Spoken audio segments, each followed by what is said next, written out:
Bonjour à tous, ici Professeur Reggie de Deux Fiscalistes, un podcast. Exceptionnellement, petit message de mise à jour avant la capsule qui suit, qui porte sur la saga du gain en capital depuis le budget fédéral 2024. Et il est important de noter que la capsule qui suit a été enregistrée vers la mi-fin octobre 2024. Et le 15 novembre dernier, l'ARC a émis des mises à jour, des lignes directrices concernant des mises à jour sur justement la saga du gain en capital. Donc, nous avons considéré qu'il était important de vous tenir au fait, puisque certains éléments de la capsule doivent être maintenant, ont été répondus ou doivent être nuancés. Tout d'abord, l'ARC a mentionné que les formulaires relativement au taux d'inclusion du nouveau gain en capital, du nouveau taux d'inclusion du gain en capital ainsi que l'impôt qui en découlant, vont sortir le 31 janvier 2025. De plus, l'ARC a mentionné qu'un allègement des intérêts pour les sociétés et les fiducies seulement, donc pas pour les particuliers, va s'appliquer pour justement les sociétés ou les fiducies pour une période donnée, mais l'ARC ne précise pas si l'allègement portera uniquement sur l'impôt découlant du gain en capital ou sur l'impôt en général de la société ou de la fiducie. Donc, c'était les deux mises à jour qu'on voulait faire avec vous. Ne vous inquiétez pas, le reste de la capsule est très intéressant, très bon et aussi très divertissant. Donc, sur ce, on vous dit bon visionnement et bonne écoute.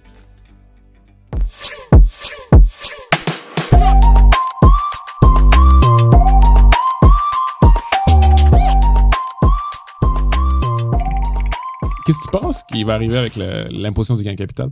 Tout le monde a peur ces temps-ci qu'on impose à 2/3. Pour rien. Ben non, mais pas le monde n'a pas peur. En ce moment, on l'impose à 2/3, c'est ce qui est proposé. Maintenant, les conservateurs, si jamais il y a des élections qui sont déclenchées et que les conservateurs gagnent une majorité, donc ça prend quand même plusieurs conditions. Un déclenchement d'élection, une victoire majoritaire des conservateurs, et là, le projet de loi pourrait être annulé et ne jamais avoir existé, et là, tout ce qui aurait été fait aurait servi à rien, sauf générer de l'impôt, parce qu'on peut pas retourner en arrière et annuler la transaction. Donc, il n'y a pas de backdating possible. Si tu as vendu des actions, c'est sur le marché, on peut pas rien faire. Si tu as vendu un immeuble, c'est au registre foncier, il y a des documents, etc., on peut pas rien faire. Donc, ça va avoir généré de l'impôt pour les particuliers, pour les sociétés, puis le gouvernement va avoir fait un coup d'argent. Les libéraux vont avoir fait un coup d'argent. Les conservateurs en profiteraient, pourraient mettre ça sur le dos des libéraux et profiter de cet argent-là. Ce serait vraiment un scénario de film. Et là, ça serait de voir comment est-ce que tout ça se déroulerait par la suite. Ça serait intéressant. Implicitement, tu es en train de dire qu'il pourrait annuler l'augmentation du taux d'intégration du gain en capital? Le taux d'inclusion. Excuse-moi, du taux d'inclusion du gain en capital de manière rétroactive? Il ne l'annulerait pas de manière rétroactive. C'est que le projet de loi ne serait jamais mis en vigueur. Fait que ce n'est pas une annulation rétroactive, c'est que le projet de loi, finalement, n'aura jamais force de loi. Donc, concrètement, les comptables vont devoir amender toutes les déclarations qu'ils auront produites? Ils vont pas l'amender parce que les transactions sont réelles. Les gens ont vraiment vendu, disposé des biens. Qu'est-ce qui se passe s'ils ont posé à un taux d'intégration, taux d'inclusion de 0,66 de 2/3? Qu'est-ce qui se passe? Donc, aujourd'hui, je prends une fin d'année en date du, on va dire, 31 juillet. Mm-hmm. J'ai eu une disposition après le 24 juin. Mm-hmm. Quand j'ai posé ma déclaration d'impôt, techniquement, je dois me conformer au projet de loi qui est sur la table. En ce moment, 31 juillet, tu as jusqu'au 31 janvier pour produire.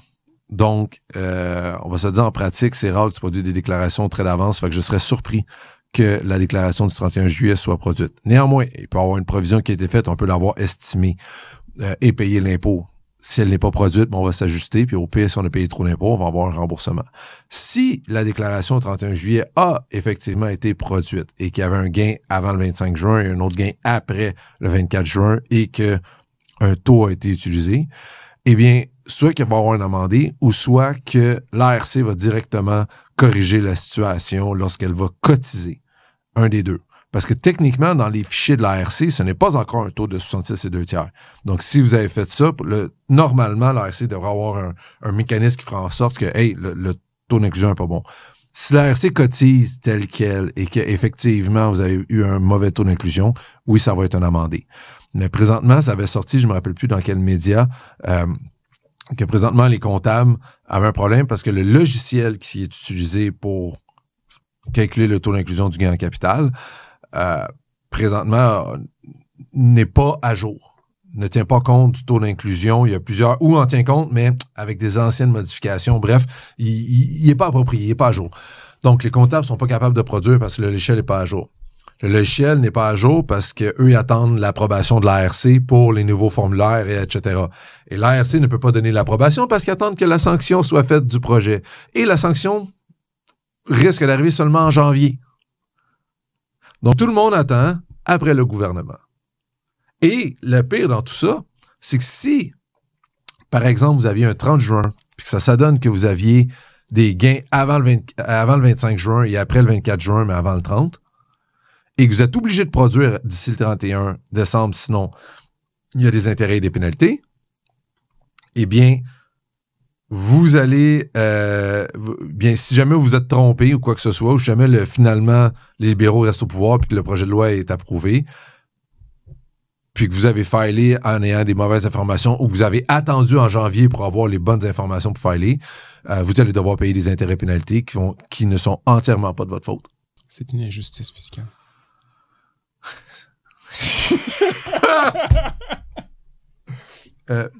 Je dirais plus un déséquilibre fiscal. Déséquilibre. Mm-hmm. Je sais pas si quelqu'un peut m'expliquer si je me trompe. Laisse-moi.